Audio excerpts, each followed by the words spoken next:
आप सबका super concept classes में स्वागत है। और आज के इस वीडियो में आप लोगों को क्लास 11th ज्योग्राफी का वेरी इंपॉर्टेंट क्वेश्चंस कराने वाला हूं, जो आपके कल के एग्जाम के लिए बहुत ही ज़्यादा इंपॉर्टेंट है। तो आप लोग वीडियो पर कंप्लीट बने रहिएगा। और अगर आप लोग हमारे चैनल पर पहली बार आए हैं तो चैनल को सब्सक्राइब करने के साथ साथ बेल के आइकन को प्रेस कर लीजिए। तो चलिए शुरू करते हैं और एक एक करके हर एक क्वेश्चन को देख लेते हैं। तो देखिए, आप लोगों का भूगोल में एक चैप्टर है जिसका नाम है जलवायु। और यहाँ पर ये जो चैप्टर है, इस चैप्टर में जितने भी इंपॉर्टेंट क्वेश्चंस है, हर एक क्वेश्चंस को यहाँ पर हम लोग डिस्कस करेंगे। और यहाँ पर मैंने जितना भी क्वेश्चंस लिया हुआ है, किसी ना किसी साल पूछा गया क्वेश्चन है। और इसी प्रकार से आप लोगों को हर एक चैप्टर का मिल जाएगा। देखिए, बहुत सारे बच्चे क्या करते हैं कि एक या फिर दो वीडियो देखते हैं और वो एग्जाम देने चले जाते हैं, फिर बोलते हैं कि सर आप जो पढ़ाते हैं वहां से आता ही नहीं है। तो यहाँ पर मैं आप लोगों को चैप्टर वाइज पढ़ा रहा हूँ। और देखिए, चैप्टर वाइज में क्या होगा, एक वीडियो से आपका 2 या फिर 3 क्वेश्चन ही भिड़ेगा, उससे ज्यादा नहीं भिड़ने वाला है। इसलिए आप लोग क्या करिए, हर एक वीडियो को देखिए। मैं आप लोगों को इंपॉर्टेंट क्वेश्चंस का प्लेलिस्ट बना दूंगा, यानी ज्योग्राफी का इंपॉर्टेंट क्वेश्चंस का प्लेलिस्ट आप लोगों को मिल जाएगा। आप लोग वहां पर जाएंगे और हर एक वीडियो को एक करके देखिएगा। तो चलिए शुरू करते हैं और हम लोग यहाँ पर क्वेश्चन देख लेते हैं। ये जो पहला वाला आप लोग क्वेश्चन देख पा रहे हैं, ये जैक बोर्ड 2016 में पूछा गया क्वेश्चन है। ठीक है, तो ये क्वेश्चन क्या है कि भारतीय किसान के लिए मानसून जुआ है, व्याख्या करें। देखिए, जुआ माने होता है जैसे कि ताश वगैरह जो जुआ होता है, तो मानसून जुआ कैसे है। देखिए, जैसे मान के चलिए कोई किसान है, ठीक है, कोई किसान है, उन्होंने अपना खेत को अच्छे तरीके से रोप दिया। अब देखिए, हो सके मान के चलिए किसी साल बहुत ही अच्छे तरीके से बारिश हुआ तो उस साल तो फसल ठीक ठाक होगा, लेकिन किसी साल अगर बारिश नहीं होता है तो फसल नष्ट हो जाएगा। माने देखिए, अगर बारिश नहीं हुआ तो सूखा के चलते फसल नष्ट हो गया, और अगर बहुत ही अधिक मात्रा में अगर बारिश हो गया तो मतलब जो खेत होगा वो पूरा तरीके से पानी से भर जाएगा और वहां से भी फसल बर्बाद हो सकता है। इसलिए जो मानसून है ये एक जुआ जैसा है। बस आपको सिंपल से लिख देना है, आंसर भी देखने का जरूरत नहीं, आप लोग अपने से भी लिख सकते हैं।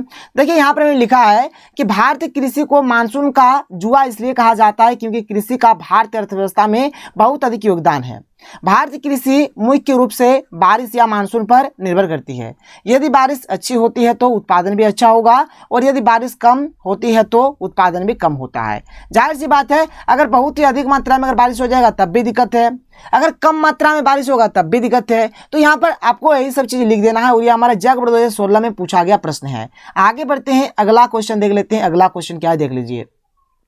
अब हमारे पास जो क्वेश्चन नंबर 2 है, देख लीजिए क्या है। ये क्वेश्चन जैक बोर्ड 2015 में पूछा गया प्रश्न है। क्या है कि पश्चिमी व मध्य भारत में ज्यादा सूखे क्यों आते हैं।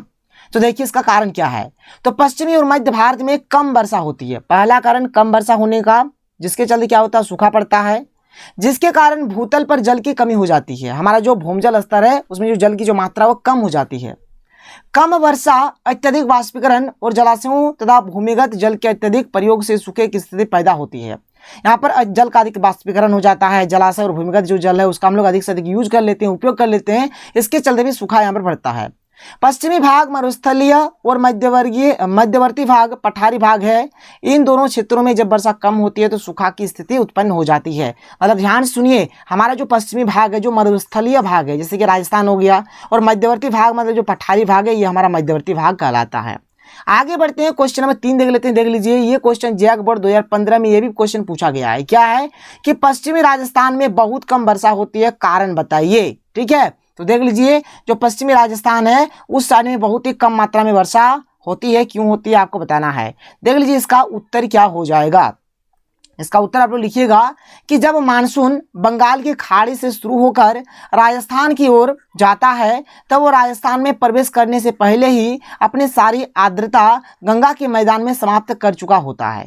बात समझ में आ रहा है, ये बात आप लोग समझ गए। देखिए, पहला इसका कारण क्या है कि मैंने जब मानसून जो है, जब ये बंगाल की खाड़ी से जब ये शुरू होता है चलना और ये धीरे धीरे राजस्थान की ओर जब ये आती है तो यहाँ पर ये जो गंगा का मैदान है ना, यहाँ तक आते आते इसका आर्द्रता खत्म हो जाता है, इसलिए आगे और बारिश नहीं होती है। इसके साथ ही अरब सागर से भी जो मानसूनी हवाएं राजस्थान की ओर आती है, उन्हें बीच में कोई भी अवरोध नहीं मिलता, इसलिए वो राजस्थान में बिना वर्षा के ही आगे बढ़ जाती है। ये हो गया आपका दूसरा पॉइंट बना कर लिख दीजिएगा। ये हो गया आपका 1 नंबर पॉइंट, ये हो गया आप लोगों का 2 नंबर पॉइंट। मतलब क्या बोला जाता है, देखिए जैसे अरब सागर से मानसून चलना शुरू हो जाता है, मानसून का हवा चलना शुरू हो जाता है तो ये राजस्थान की ओर आती है, लेकिन कोई उनको अवरोध नहीं मिलता है, कोई रोकने वाला नहीं होता है, इसलिए वो सीधे चल जाता है। आगे देखिए, यहाँ पर अगला जो क्या है जब मानसूनी हवाएं राजस्थान के गर्म रेगिस्तान पर पहुंचती है तो उस समय वहां इतनी ज्यादा गर्मी होती है जिससे मानसूनी हवाओं की आर्द्रता लगभग खत्म हो जाती है। ये आप लोगों का यहाँ पर तीसरा पॉइंट हो जाएगा। जिसके कारण वह वहाँ पर वर्षा नहीं कर पाती है। राजस्थान में बहुत ज़्यादा गर्मी है, तो जो आर्द्रता तो आता है, वो सोचता है कि चलो भाई आज तो हम बरसेंगे, लेकिन गर्मी देख के डर जाता है और बरसता नहीं है। तो ये आपका तीसरा पॉइंट हो जाएगा। ठीक है, यही यहाँ पर कुछ कारण है, आप लोग देख लीजिए, जो कि मैंने लिख दिया है। क्या लिख दिया है कि यह कुछ कारण है जिसकी वजह से राजस्थान में हमेशा कम वर्षा होती है। बात क्लियर, बात समझ में आ रहा है? बहुत ही सिंपल तरीके से लिखा हुआ है। पहला बात क्या है कि मैंने जो इसका, जैसे बंगाल की खाड़ी से जब मानसून चलना शुरू होता है तो इसका जो आर्द्रता है ना, गंगा के मैदान में आके खत्म हो जाता है। फिर अरब सागर वाला जो उठता है तो कोई अवरोध नहीं मिलता है, और कभी कभी अगर भूल भविष्य आ भी जाता है तो राजस्थान में इतना गर्मी होता है, जिससे क्या होता है, मानसून का जो आर्द्रता होता है वो एक समाप्त हो जाता है। इसी के चलते बारिश और होता ही नहीं है। आगे चलिए, अगला प्रश्न देखिए क्या है, क्वेश्चन नंबर 4। अब देखिए, आप लोग नीचे कमेंट करिएगा। क्या कमेंट करिएगा कि आप लोगों को जिससे कि मैंने आप लोगों को जिस प्रकार से चैप्टर वाइज चाहिए, या फिर आप लोगों को मतलब जैसे कि मॉडल पेपर में जिस प्रकार से दिया है उस तरह का चाहिए। तो जैसे भी चाहिए होगा, अगर आप लोग चैप्टर वाइज चाहते हैं तो ये चैप्टर वाइज ज़्यादा बेटर होगा, क्योंकि यहाँ से आप लोगों का हर एक क्वेश्चन पकड़ा जाएगा। तब अगर आप लोग हर एक चैप्टर को कर लेते हैं ना, तो कुछ भी यहाँ से बाहर जाने वाला नहीं है। तो चैप्टर वाइज सबसे बेस्ट, तो आप लोग बताइएगा, जो भी चाहिए होगा उसी प्रकार से बनाया जाएगा वीडियो। देखिए, अगला प्रश्न कि मानसून किसे कहते हैं? तो मानसून भाप से भरी उन हवाओं को कहते हैं जो एक निश्चित ऋतु में निश्चित दिशा की ओर चलती है। ये हो जाएगा हमारा मानसून का डेफिनेशन। अगला क्वेश्चन क्या है कि भारतीय मानसून की 3 विशेषताओं को लिखिए। तो देखिए क्या क्या है। तो भारत में मानसून अनिश्चित होता है, कब आएगा कब नहीं कोई पता नहीं। मानसून में भारत के सभी भागों में एक समान वर्षा नहीं होती। जिस टाइम मानसून भारत आता है उस टाइम एक जैसा वर्षा हर एक जगह पे नहीं होता है। भारतीय मानसून में आर्द्रता की कमी होती है, इसमें आर्द्रता का थोड़ा कमी है। आगे चलिए, आगे क्या देख लीजिए। अगला जो प्रश्न है यहाँ पर बहुत ही अच्छा प्रश्न है कि जेट प्रवाह या फिर जेट स्ट्रीम क्या है, इसका प्रभाव बताइए। तो जेट स्ट्रीम या जेट धाराएं ऊपरी वायुमंडल में और विशेष करके समताप मंडल में तेज गति से प्रवाहित या फिर बहने वाली हवाएं हैं। समताप मंडल में देखिए, समताप मंडल में तेज गति से जो हवा बहती है उसी को यहाँ पर जेट प्रवाह या फिर जेट स्ट्रीम कहते हैं। इनकी प्रवाह की दिशा जलधाराओं की तरह ही निश्चित होती है, इसलिए इसे जेट स्ट्रीम का नाम दिया गया है। जेट प्रवाह वर्षा की मात्रा तथा उसके वितरण को प्रभावित करता है। नोट कर लीजिए फटाफट। आगे बढ़ते हैं, क्वेश्चन नंबर 7 देख लेते हैं। क्वेश्चन 7 देखिए क्या है। तो क्वेश्चन नंबर 7 हमारे पास है कि मौसम और जलवायु में अंतर स्पष्ट करें। देखिए, मौसम जो होता है, जैसे मान के चलिए कोई भी स्थान है, वर्तमान समय में वहाँ का तापमान कैसा है, आर्द्रता कैसा है, पवन का दिशा कैसा है, प्रवाह कैसा है, वायुदाब कैसा है, वहाँ वर्षा किस प्रकार से हो रहा है, ये सब आपका जो है ना, ये सब आपका मौसम हो जाएगा। ये सब क्या हो जाएगा? मौसम हो जाएगा। और अगर जलवायु का बात किया जाए तो मोटा मोटी जैसे कि 20 साल, 30 साल, 40 साल, ठीक है, 40 साल में यहाँ का जो मौसम है उसी को बोलेंगे जलवायु। मैंने लिख दिया, देखिए कि किसी स्थान का मौसम, उस स्थान के तापमान, आर्द्रता, पवन दिशा और प्रवाह, वायुदाब, वर्षा आदि के वर्तमान प्रभाव को कहते हैं। जो भाई वर्तमान में जो चल रहा है उसको बोलेंगे। जबकि किसी विस्तृत क्षेत्र के लगभग 30 वर्षों के औसत मौसम को उस स्थान की जलवायु कहते हैं। तो लगभग 30 साल, 40 साल का जो औसत मौसम होगा उसको हम लोग जलवायु बोलेंगे। नोट कर लीजिए। आगे बढ़ते हैं, क्वेश्चन 8 की ओर चलते हैं, देख लेते हैं क्वेश्चन 8। तो देखिए, हमारे पास क्वेश्चन नंबर 8 क्या है कि भारतीय जलवायु की मुख्य विशेषताओं का वर्णन कीजिए। इसका उत्तर हो जाएगा कि भारत जलवायु की मुख्य विशेषता क्या क्या है। तो भारत जलवायु की सबसे महत्वपूर्ण विशेषता यह है कि भारत में हर तरह का मौसम पाया जाता है, जैसे कि सर्दी, गर्मी, बरसात, वसंत ऋतु इत्यादि। यहाँ पर हर एक टाइप का यहाँ पर मौसम पाया जाता है। ये तो हो गया एक पॉइंट। आगे चलिए, बहुत सारा पॉइंट यहाँ पर आप लोगों को देखने को मिलेगा। अगला जो हमारे पास जो पॉइंट है क्या है कि भारत में हर तरह के वन पाए जाते हैं, जैसे कि अर्ध पर्णपाती वन, पूर्ण पर्णपाती वन। भारत में रेगिस्तान भी पाया जाता है। भारत में रामपुर, चेरापूंजी जैसे शहर भी पाए जाते हैं जहां 24 घंटे बारिश होती है, तथा जैसलमेर जैसा रेगिस्तान भी है जहां सिर्फ रेत दिखाई देता है।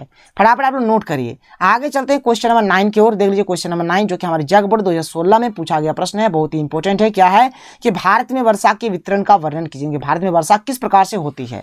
तो मौसमी वितरण में असमानता के साथ साथ भारत में वार्षिक वर्षा का वितरण असमान होता है। ठीक है, मतलब यहाँ पर जैसे भारत में जिस मौसम का जैसे देखिएगा कि जैसे मान के चले बहुत सारे जैसे स्टेट है ना, क्या होगा, जैसे यहाँ पर मान के चले ठंडा है तो यहाँ गर्म लगेगा, यहाँ पर थोड़ा कम ठंडा लगेगा, यहाँ पर थोड़ा कम गर्म लगेगा, यहाँ पर ज़्यादा गर्म लगेगा। तो यह मौसम में क्या है, असमानता है। कहीं गर्मी तो कहीं धूप, कहीं बरसात तो कहीं जाड़ा, इस प्रकार से है। ये बात हो गया। और उसी प्रकार जिस प्रकार से यहाँ पर भारत में मौसम में जिस प्रकार से यहाँ पर असमानता है, उसी प्रकार से वार्षिक वर्षा में भी यहाँ पर अंतर है।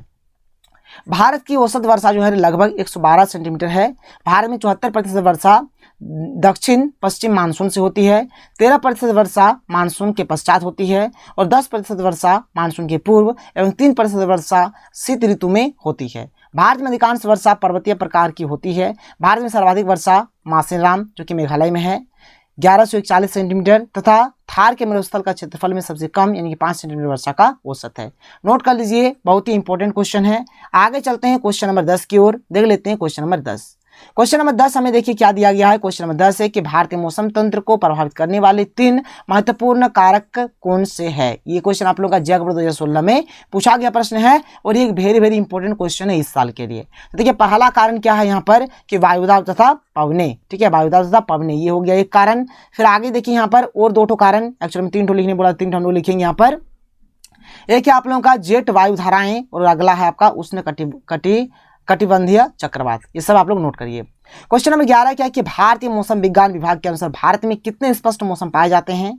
किसी एक मौसम की दशाओं की सविस्तार व्याख्या कीजिए। देखिए यहाँ पर भारत में जो यहाँ पर मौसम विज्ञान विभाग के आधार पर यहाँ पर 4 ठो ऋतु पाया जाता है। शीत ऋतु, ग्रीष्म ऋतु, दक्षिण पश्चिमी मानसून की ऋतु और मानसून के निवर्तन की ऋतु। टोटल मिलाकर 4 और एक जन के यहाँ पर एक ऋतु के बारे में आप लोग को लिखना है। तो यहाँ पर मैंने शीत ऋतु के बारे में लिख दिया है। आप लोग किसी भी ऋतु के बारे में लिख सकते हैं। शीत ऋतु क्या हो गया, देखिए तापमान क्या है कि सामान्यतया उत्तरी भारत में शीत ऋतु नवंबर के मध्य से आरंभ होती है।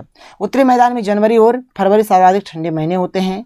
इस समय उत्तरी भारत के अधिकांश भागों में औसत दैनिक तापमान, डेली का जो तापमान होता है 21 डिग्री सेल्सियस से कम रहता है। रात्रि का तापमान काफी कम हो जाता है, जो पंजाब और राजस्थान में हिमांक 0 डिग्री सेल्सियस से भी नीचे चला जाता है। फिर आगे चलिए, अगला जो यहाँ पर है, यहाँ पर इसी का है, ठीक है, वायुदाब और पवनी। यहाँ पर किस प्रकार से वायुदाब और किस प्रकार से पवनी है। दिसंबर के अंत में सूर्य मकर रेखा पर सीधा चमकता है। मैदानों में वायुदाब बनता है। 1019 मिलीबार तथा 1013 मिलीबार की संभार रेखाएं, ठीक है, क्या संभार रेखाएं, आगे चलिए, संभार रेखाएं उत्तर पश्चिमी भारत तथा सुदूर दक्षिण से होकर गुजरती है। इसके परिणाम स्वरूप क्या होता है, उत्तर पश्चिमी उच्च वायुदाब क्षेत्र से दक्षिण में हिंद महासागर पर स्थित निम्न वायुदाब क्षेत्र की ओर पवनी चलना आरंभ कर देती है। यानी उच्च वायुदाब से निम्न वायुदाब की ओर पवनी चलना शुरू हो जाता है। क्या है यहाँ पर सर्दियों लिखेगा, थोड़ा मिसप्रिंट है, यहाँ पर सर्दियों, ठीक है, सर्दियों ऐसा हो जाएगा। सर्दियों में मौसम सुहावना होता है। कभी कभी पूर्वी भूमध्य सागर पर पश्चिम विक्षोभ उत्पन्न हो जाते हैं, जो पूर्व की ओर चलते हुए पश्चिमी एशिया, ईरान, अफगानिस्तान तथा पाकिस्तान को पार करके भारत के उत्तर पश्चिमी भागों में पहुंचते हैं। इसको आप लोग नोट डाउन कर लीजिए। आगे चलते हैं, अगला प्रश्न देख लेते हैं। अगला प्रश्न देख लीजिए जो कि हमारे जैक बोर्ड 2016 में पूछा गया प्रश्न है। क्या है कि भारत की प्राकृतिक वनस्पति किस प्रकार वर्षा के वार्षिक वितरण पर आश्रित है। अपने उत्तर को उदाहरण से स्पष्ट करें। देखिए इसका उत्तर, पहले प्राकृतिक वनस्पति के बारे में थोड़ा जान लेते हैं कि प्राकृतिक वनस्पति का मतलब है वह वनस्पति जो मनुष्य द्वारा विकसित नहीं की गई है, ठीक है, मतलब मनुष्य उसको नहीं उगाया है, मनुष्य विकसित नहीं किया है, या मनुष्यों से मदद की जरूरत नहीं है, और जो कुछ भी पोषक तत्व इन्हें चाहिए प्राकृतिक वातावरण से ले लेते हैं। तो इसको मनुष्य से कुछ भी नहीं चाहिए। अब यहाँ पर इसके जो प्रकार है देख लीजिए, प्राकृतिक वनस्पति जो कि भारत की है, यहाँ पर जैसे पहला है आपका यहाँ पर उष्ण कटिबंधीय सदाबहार वनस्पति। इस प्रकार की वनस्पतियां उन प्रदेशों में पाई जाती है जहां वार्षिक वर्षा जो है 250 सेंटीमीटर से अधिक होती है तथा औसत, ठीक है, तथा औसत, आगे चलिए, तथा औसत वार्षिक तापमान जो होता है 22 डिग्री सेल्सियस से अधिक एवं शुष्क मौसम अल्प अवधि के लिए होता है। इन जंगलों को सदाबहार कहा जाता है क्योंकि इनके पत्ते कभी नहीं झड़ते हैं। नोट कर लीजिए। आगे है अर्ध सदाबहार वनस्पति। इसका जो हमारा तापमान होता है वार्षिक वर्षा जो होता है यहाँ पर 200 सेंटीमीटर से 250 सेंटीमीटर के बीच होता है। फिर आगे चलिए, अगला जो है हमारे पास क्या है देख लीजिए, उष्णकटिबंधीय आर्द्र पर्णपाती वनस्पति। इसका जो यहाँ पर वार्षिक जो वर्षा होती है 100 सेंटीमीटर से 200 सेंटीमीटर, और शुष्क पर्णपाती का यहाँ पर 70 सेंटीमीटर से 100 सेंटीमीटर तक होता है। फटाफट नोट कर लीजिए। फिर आगे चलते हैं, सावन वनस्पति है। इसका जो होता है 60 सेंटीमीटर से कम वार्षिक वर्षा होता है। तो खैर कोई दिक्कत नहीं, यहाँ पे मैंने आप लोगों को जितना भी चैप्टर का इंपॉर्टेंट क्वेश्चन था हर एक चीज को बताया। तो आप लोगों को जैसा भी चाहिए, चैप्टर वाइज चाहिए या फिर ऐसा ही चाहिए, जैसा भी चाहिए होगा बता दीजिएगा। तो चलिए मिलते हैं अगले वीडियो में। थैंक यू, जय हिंद।